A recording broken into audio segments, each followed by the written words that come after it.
Welcome to Amazon.com. Amazon in til chok ning changte online shopping to ning pol Amazon.com tan zau na la Amazon.com in til chok ning Amazon til chok ning kha kan to piak teu tutorial kan to piak teu ti min in sa khan hi ka zon in hin kan hoi le ni nan cha that nem na slide ya kan in to piak na si em sa bika online kan lai hi ka zon achong link a hin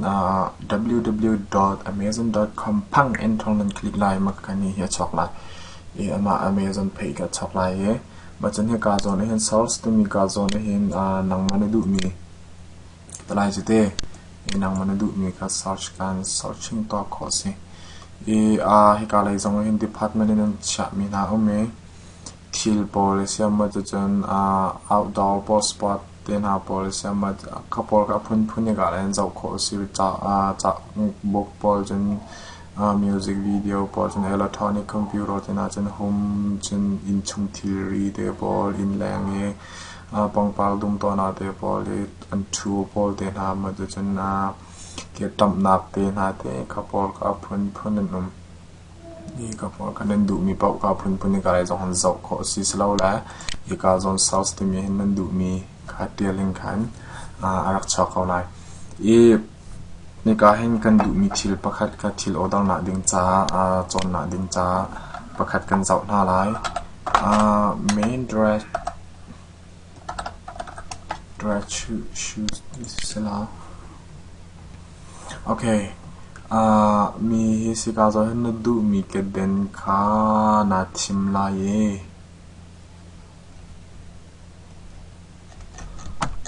ปีสิตะโกเฮมีสิสลามาบินกาโซนเด็กเนี่ยคลิกเปียกลาย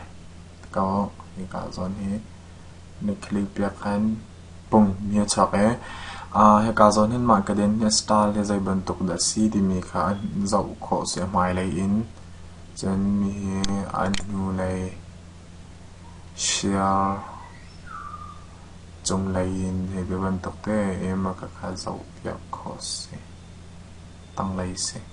อีกที่ขันอันตัวมีค่ะเฮกาโซนเห็นนังมาในเกียร์สายค่ะนาทิมเปียกลายนางมาในเกสายกันในทีมเราว้าวตัดทิ้งนั่นนี่ก็ยังไล่เล่นสิสะมากันในทีมดีนัวกัน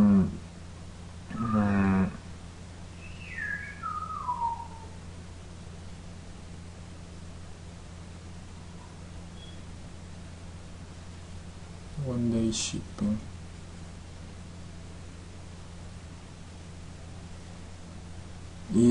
hi ka lai zong la hin shipping kate free shipping se free shipping to what today se ken mai ke den ni patai zat da ka hin na du ti mi kate quarantine ka na du mi 1 2 3 4 nang mana du zat kan order ko si maka kan yes na to ala kan free ka se ni ni te yes ma din kan add to cart ni na to piak la ye ma din kan ni kan process to check out the mi he na click piak than la pom ma ka zo ne hin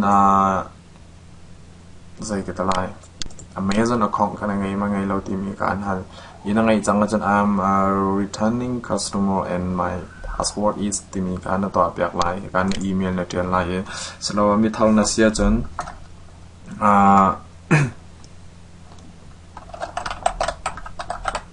mi thal na sia chon kan na email na tel pyak lai na email na tel pyak di kan am a new customer kana to apyak lai sign in using our secure server timi na click pyak lai ma ding kan my first name is Duan na telai Slowla John can take a lot of go. Type it again. See in the email that you're tan law the nak say in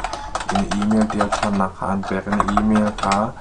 ning te na tel piak than la na mobile phone kar na ngai lau chak na pai lo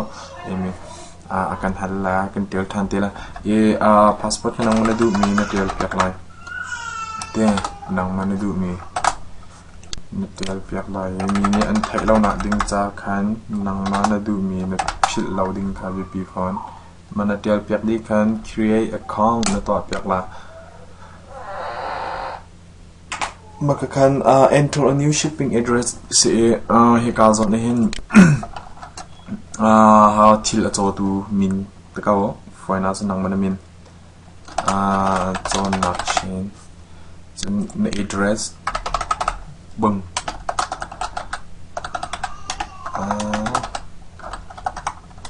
city state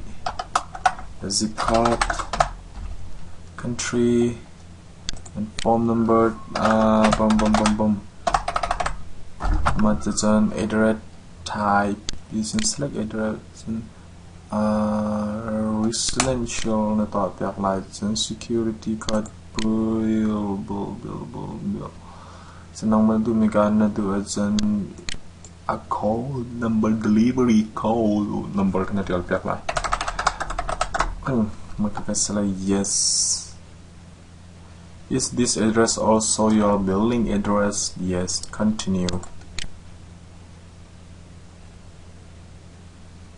Makakan 3-day shipping standards and getting one.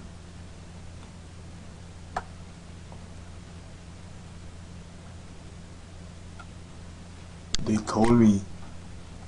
2-day free shipping say 2-day shipping kana to per la makakan continue pak ma ding kan ka hen the bank card ka tar kan visa jan master jan discover to mi por kan bank card min ha pet lai mi ka ka por bank pan nga mi por se makakan na bank number ka Kata bank name please, so sorry. Bank name I can John nak chin nang mana min mo na bank name min still ka pang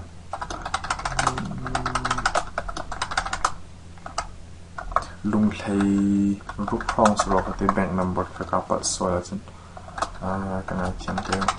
kana tel piak la chen na bank ka zai tik kha da thi lai expiration date kana to piak lai atla pang 12 and 2014 pang mading can add your card pang ni kana click piak lai card number thang anga lo cha kan ka kha chat lo na ka se ma adi in can continue no to piak lai adi in can continue no to piak lai adi in can continue no to piak lai adi in can continue no to piak lai ma khan chan di ka